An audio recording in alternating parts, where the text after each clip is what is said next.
measuring length. Measure the length of all the pencils. So இங்கே பாருங்கள் scale இல்லை measurements எவ்வளோ வரைக்கும் இருக்குது 15 சென்டிமீட்டர் வரைக்கும் இருக்குது.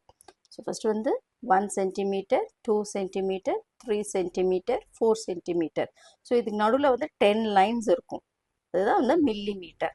Okay, first one. இப்போ இந்த பென்சில் வந்து எதில் இருக்குது? ஷார்ப்பாக 4ல் நிற்கிது பாருங்கள். இந்த ஷார்ப்பாக இதில் நிற்கிது, இந்த இடத்துல 4.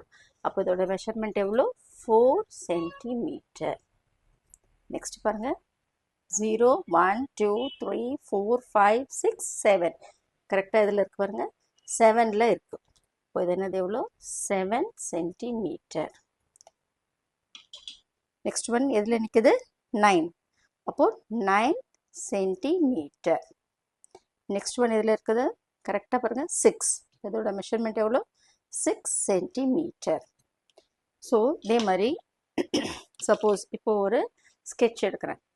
ஸோ இங்கே 0லேருந்து இங்கே வரைக்கும் பார்க்கணும். ஸோ இதோட மெஷர்மெண்ட் எவ்வளோ இங்கே? ஸோ ஃப்ரம் 0லேருந்து இங்கே வந்து மெஷர்மெண்ட் இப்படி வச்சுக்கணும். ஃப்ரம் 0லேருந்து இங்கே ஒரு மெஷர்மெண்ட் பண்ணால் 13 சென்டிமீட்டர். ஸோ இதே மாதிரி எந்த ஆப்ஜெக்ட்ஸ்னாலும் ஸ்கேலில் மெஷர் பண்ணி மெஷரிங் லென்த் ஈஸியாக கண்டுபிடிக்கலாம். Okay, let's meet in the next video.